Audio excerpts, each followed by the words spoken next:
Hi, I'm mattwizart, but you can call me Maddie, and welcome to my channel. So, just a little bit about myself. I'm 25 years old, I live in upstate New York, and I love reading. That's going to be my channel mostly, is talking about books and my TBR lists, really just anything about books, art. I love creating, I love doing traditional art, digital art. You might actually see some of that art throughout my channel.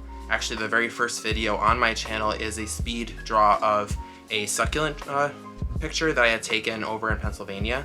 I loved it so much that I decided that that should be my very first video. It's very bad, so apologies for that. But I definitely want to do more of like speed draws like that. I want to showcase like digital art that I make, traditional art, paintings, pretty much anything that you could think of. I really love to just kind of experiment with that. But the main topic that I want to talk about is books. So I have been really wanting to join BookTube for a long time. A bunch of channels that I follow, they're just amazing creators. I've really grown attached to BookTube, and I decided that I really wanted to make this something that I do. I've been reading for fun for years, and especially this year, a little bit because of COVID and just because, you know, I just had the time and the energy and the motivation to really read. And it's funny because my partner, my fiance actually, he's been really wanting me to start recording videos to kind of explain, you know, just like, I just talked to him so much about books that he was like, you really need to go in front of a camera and talk about books to other people, because I'm sure there's a lot more of you that would actually want to listen to me talk about books than my partner. But besides that, I just really want to show myself and to, you know, say my opinions, to recommend books to people, and maybe to get other people to also be inspired and to be motivated to read just as much as I am. But just a couple more interests of mine, just to kind of give you an idea of like the type of person I am, and, you know, maybe even to see some content in the future on this channel. I love playing video games. I play games like Animal Crossing, Pokemon I'm a huge fan of. I've been playing that ever since I was a little kid. I also like to play stuff like Kingdom Hearts. So it's kind of a mismatch, but I've been doing video games more as just like a fun hobby recently. Haven't been playing too many. More Pokemon, Animal Crossing when I do play. I also really love to watch TV shows. You might see some of that in these vlogs. I'll be doing like reading vlogs, and you'll see stuff like me watching American Horror Story, Grey's Anatomy. I watch like horror and romance and pretty much anything you could think of. Like Netflix originals have been top of my list at the moment. I've only been watching Private Practice, so haven't really been watching too much, but yeah, and like I said, reading is going to be my main focus for this channel. I would love to do like TBR games videos. I want to do videos where I talk about specific genres of books, maybe do like Stephen King centered vlogs, because I love Stephen King, as you can see by my shelf back here. And I will be doing a bookshelf tour at some point, so you'll be able to see all the books that I have, the types of interests that I have. But spoiler alert, I read anything. My favorites is horror and fantasy, but I have been really getting into romance recently, maybe even a little bit of historical fictions and sci-fi, and I also really love manga. So basically anything that you can imagine, I have at least read one book of, and I probably could give you a recommendation on it. And I personally really want recommendations as well. So something I'm going to ask for now and for the future is if you can leave a comment and just recommend books to me, I would be happy to look at those books and maybe even read them and vlog about them. But so the rest of this video, I'm actually going to answer some questions. I thought it'd be a good way for you to kind of get to know who I am, kind of, you know, these scenarios that I've seen other booktubers use. The original questions come from Lindsay Hart's Books. So I'll try to find a link for her YouTube or Instagram, just to kind of give her credit. But yeah, there's just a couple of scenarios that I thought were kind of fun to answer. I have the books on hand, so I thought I'd just kind of give you an idea of what I think I would answer these questions with. These opinions would change depending on the scenario, obviously, but I don't know, I just thought it'd be a good way to kind of show you how I would interpret these, and also just to give you a little bit of a taste of the kind of books that I like to read. So the first question is, you have to get rid of all your books and you can keep only one from each of these genres: contemporary, fantasy, nonfiction, and one other genre of your choice. What books do you keep? So I will say right away, I'm gonna change this question slightly. I haven't read a lot of contemporary books, and I actually don't really know if I own any. I might own one or two, and I definitely want to get more into contemporary in the future. So I'm gonna actually change that slightly and say, instead of contemporary, I'm gonna say sci-fi, because I have read a few more sci-fi. And then the other genre, I'm gonna say horror, because again, Stephen King. So for the sci-fi, I would say Ready Player One. I read this book a year ago, a little over a year ago, and it actually was one of the first books to get me back into reading. So I had a few years where I wasn't reading too much, and I really wasn't as invested in reading as I used to be when I was younger. And then I read Ready Player One, and I mean, it's a pretty thick book, especially this edition, but it really got me back into reading. If you haven't heard about it, it's a kind of slightly dystopian change of the world, where basically the environment has failed humans, and humanity wants to try and escape. So they go into a video game simulation where they can, basically do anything you could think of, and it's more fantastical Dungeons and Dragons, like 80s video game kind of esque things, although they have like Lord of the Rings and sci-fi and basically anything you could think of that's nerdy, they have in the video game. And the main character, he goes into the simulation because he's very poor and he has like a very rough life, just like pretty much everyone in this world. And things change from there. As you know, this was adapted into a movie. Actually, that's what this version is the cover art from the movie. I thought the movie was actually pretty good, very different from the book. So if you've watched the movie, you really should read the book, because they change quite a bit, and it's really good in different ways, the movie and the book. And I highly recommend reading this one, especially if you're not sure if you want to get into sci-fi or fantasy. This would definitely be a good way for you to be able to experiment with that. So the next book is for fantasy, and it's actually a very recent read for me. I really had to think about this because I've read a lot of fantasy. Fantasy is one of the genres that I read the most of. You'll definitely see that. And this is actually a recent pick for me. It is The Invisible Life of Addie LaRue by V. Schwab. This book was one of the books, and I just finished this a week ago. It's one of the books that really made me want to do reading vlogs. I really wish that I had started recording when I was reading this book.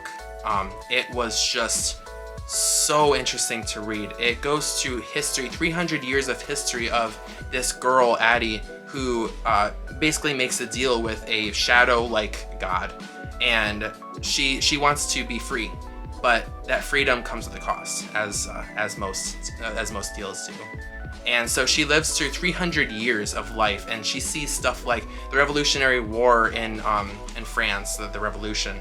She sees World War II, and she actually encounters Nazis and gets arrested.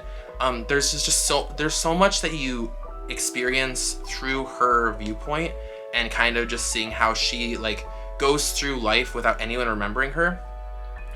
But the thing that really took me by surprise is that the way that V. Schwab oriented the chapters was really interesting, because every chapter was a different phase of her life, and it would tell you the date that it took place, and it would go back and forth between the present, which was 2014, and a different part of her past. And the present was interesting because it would kind of relate things from her past that they had explained previously or after the chapter.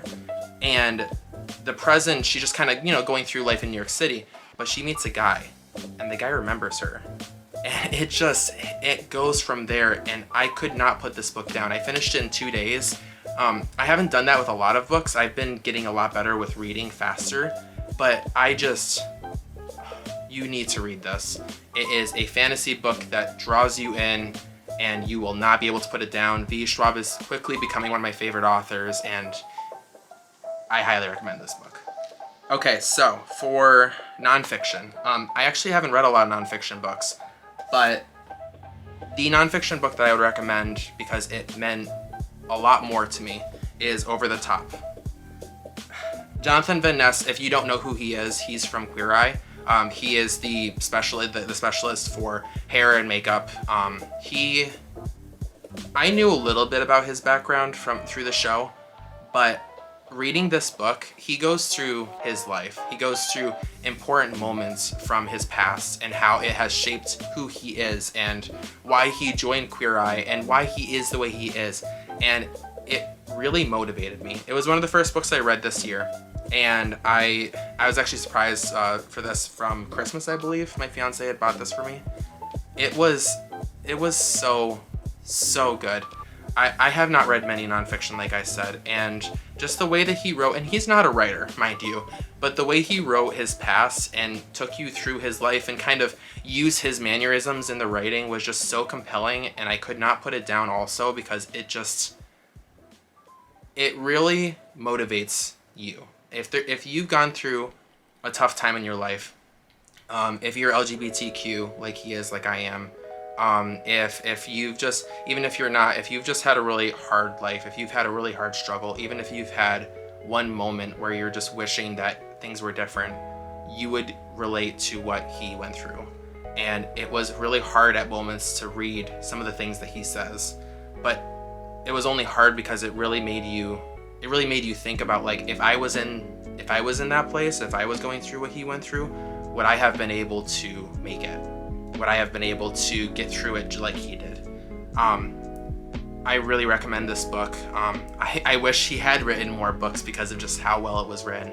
And I definitely want to read more nonfiction, especially with, going through the lives of what people go through, like the struggles that they go through. And I highly recommend this book. You can find it anywhere. Okay, and the final book for this question is for horror.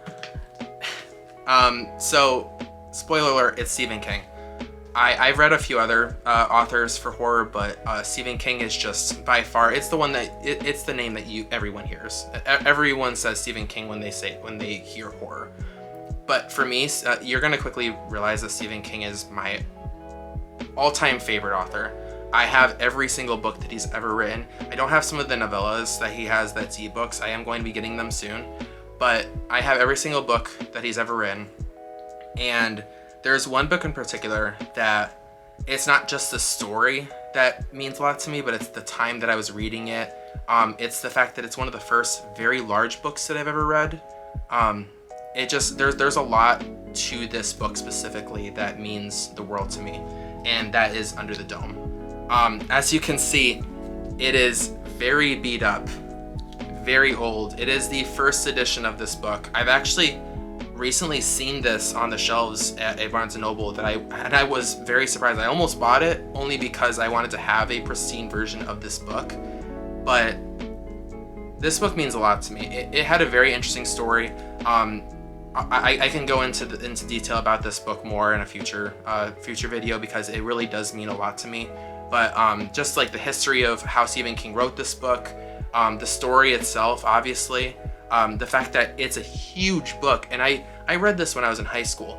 I was lugging this around in between classes. Like, I was literally carrying it in my arms like this with my backpack on my back as I was going between classes, which is why it got so beat up, literally taped in one part.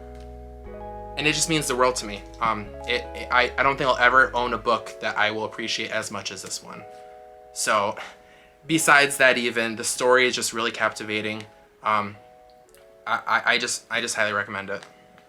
Okay, so the second question is: you're at the bookstore and you hear a teenager telling their mom they don't like to read, but their mom insists they pick something. You walk over and recommend a book you think is great for people who aren't big on reading. What book is it? So, this one's actually a little difficult for me to figure out because I personally, when I was a teenager, was reading anything. And I know a lot of teenagers read a lot of different books, not necessarily YA, but this question specifically is saying for someone that doesn't like reading, that isn't a reader. And although it'd be a little awkward to actually go up to someone they don't know and recommend a book, I think that the book that I would recommend is The House in the Cerulean Sea by T.J. Klune.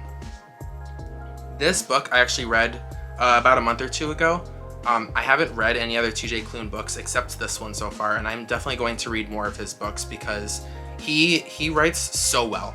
It was so easy to follow the plot. The characters are just so fluid and so dynamic. It was just so interesting. Like the story, the plot was so easy, and for a teenager that doesn't read that much, you can compare this book to a bunch of TV shows like Umbrella Academy or Lemony Snicket's Series of Unfortunate Events. So they probably have watched one of those TV shows or movies, or have just seen something to do with like kids and powers, or kids in like that are mutants. If you want to go into like X-Men, you can just make so many references to the type of characters and the type of plot that this story does. And I mean, it's not too long. It's about 350 pages. So like it's a middle length, especially for someone that doesn't read too much. But I think any kid would definitely want to read this book. And because T.J. Klune has written so many other books, if this kid really enjoys this book, there are so many more books just from this one author that he or she can pick up, and maybe even kind of broaden their horizons from there with fantasy. So I definitely recommend this book. Okay, so question 3 is, you're not feeling yourself and you need a pick-me-up. What book do you read to put yourself into a good mood? So this is hard for me to say a specific book. My go-to answer would actually be whatever I'm reading on my TBR at the time, because I will get enjoyment out of any book. Reading just really calms me down. It actually is very therapeutic for me. I'll read for hours, in a day, and it will really help recenter myself, kind of get me out of whatever bad situation or bad thoughts I'm having at the time. But if I was to have a specific answer, it would actually be manga. Right now I would say Tokyo Ghoul because it's actually the manga series that I really want to read. But just manga in general, and graphic novels, I'll even lump those in. They're shorter. They have pictures. Okay, I just want to make sure there wasn't anything too bad in that one. There's pictures in them. Like it's easy to read. The plot's very interesting to me. I love anime, and I've read manga my whole life. I have every single Naruto volume and Naruto Shippuden volume. It's really easy to read. I can get myself lost in it. It would take me like an hour to read this. So if I was really in need of just to kind of calm down, to relax myself, and not necessarily want to get lost into a really thick book, I would pick up a manga. Okay, question 4. You go back in time for a day to your teenage years. What book would you most likely have caught yourself reading? This question's a little hard to answer because I kind of have 2 answers for it. So I kind of took it in terms of what was a YA kind of, what an average teenager would have been reading at the time. And then I also was answering the question in terms of what I was reading a lot of. So what kind of an author, what kind of a book was I reading a lot of when I was a teenager? And that's a very different answer. So the answer to what my age group, what I was reading at the time that a lot of other of my friends were reading, was the Eragon series. I really enjoyed this series. It was one of the first series I ever read besides Harry Potter. It was really fun to read. I don't know if I would enjoy it as much now as I did back then, but I really have an appreciation for this series, and I actually am thinking of rereading it at some point. But yeah, I was reading this when I was in high school, and I really enjoyed it. So I definitely would say Eragon. And if you want the answer of what you would have typically found me reading, again, it was Stephen King. I fell in love with Stephen King actually towards the end of middle school, which I know is very strange for someone that's like 13, 14 to be reading. But I fell in love with Stephen King. My parents actually would take me to antique stores, and we would try to find Stephen King books, or just books in general, but they were like $2-3. So I would go to an antique store or to a Red Cross or something, and Salvation Army, and I would try and find Stephen King books. And one of the books that I had found, and I'm really happy I found it, was Desperation. This book, I want to reread, and I'm going to reread this book because I don't remember much of the story. I actually had just recently watched the movie, and I loved the movie so much. But this book I read when I think I was a freshman in high school, and it was pretty messed up, especially for reading it at that time in my life. I had to put this book down a couple times because it was just so freaky in moments. But I would be reading these kind of books. It would take me a while. It's really thick, but I would read this book. And I read like Thinner by Stephen King, Richard Bachman. That book was messed up. I actually have some moments where I remember asking my parents what was going on in the book, and they would have a hard time answering me because of certain things that might have been going on at that moment. But it's a memory that I have. I actually think it's really funny now when I look back at it and when I laugh about it. But yeah, I'd be reading Stephen King. I read very different books than what my friends were reading at the time, and it just brings me back to when I was going to antique stores to look for books. I still do that to this day. I just recently bought 2 books at an antique store. It just means a lot to me to think about it back then. Okay, question 5. Your friend surprises you with a 4-day trip, and you have 1 hour to pack. Which book do you bring along with you to read on the way? So, I don't really have an answer other than just whatever's on my TBR at the time. I always like to have a few books on my TBR, which you'll see in a game that I'll be doing. And so whatever I'm reading at the time is what I'd want to bring. Right now, it is A Little Life. I know if you watch BookTube, you've definitely seen almost every single other BookTuber read this book, react to this book. I'm nervous. As you can see, I'm only 200 pages in right now. I'm nervous because I know it's a sad book. But yeah, this would be the book that I'd bring. It's really big, so I'm hoping that it wouldn't be like camping or anything like that, because obviously I don't want this book to get super ruined. So if it was a trip like that, I'd probably pick a smaller book. Whatever's on my TBR at the time. If not, then I probably would just suck it up and bring this book anyway.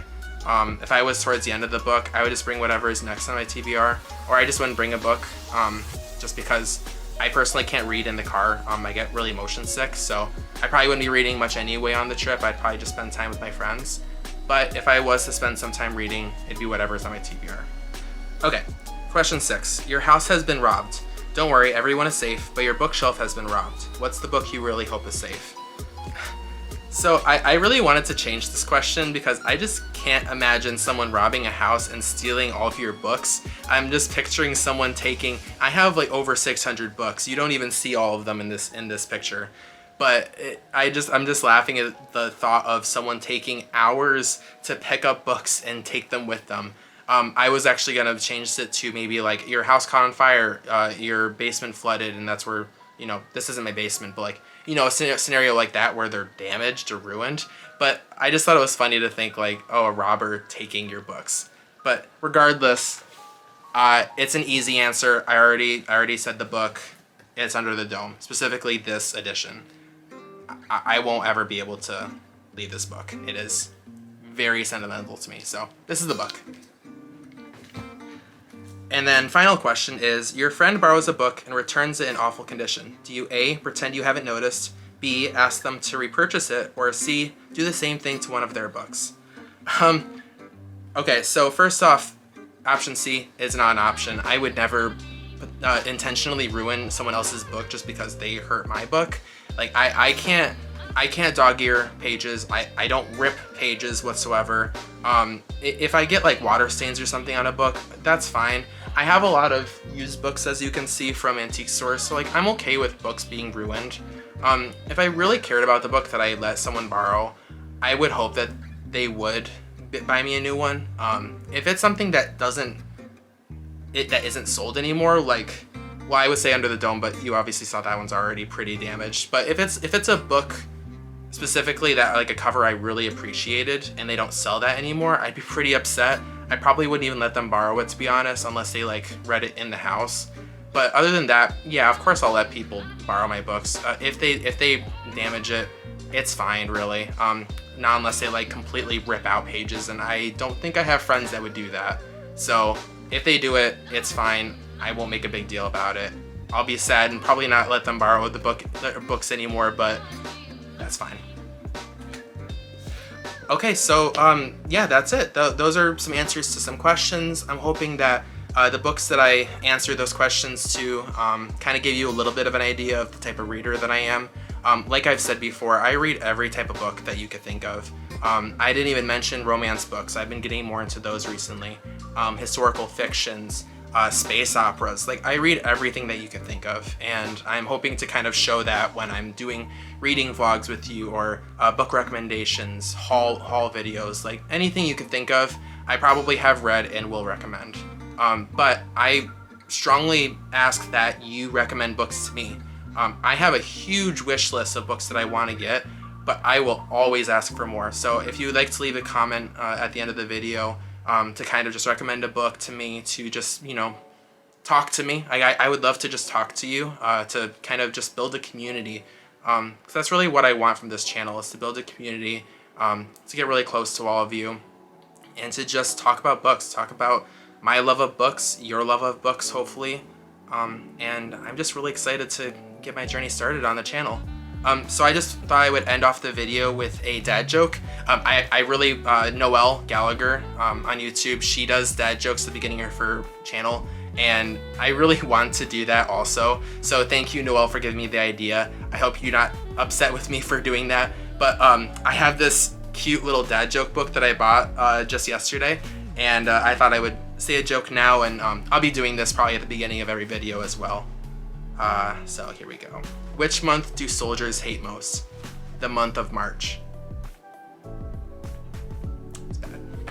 All right, but thank you again, and I hope to see you soon.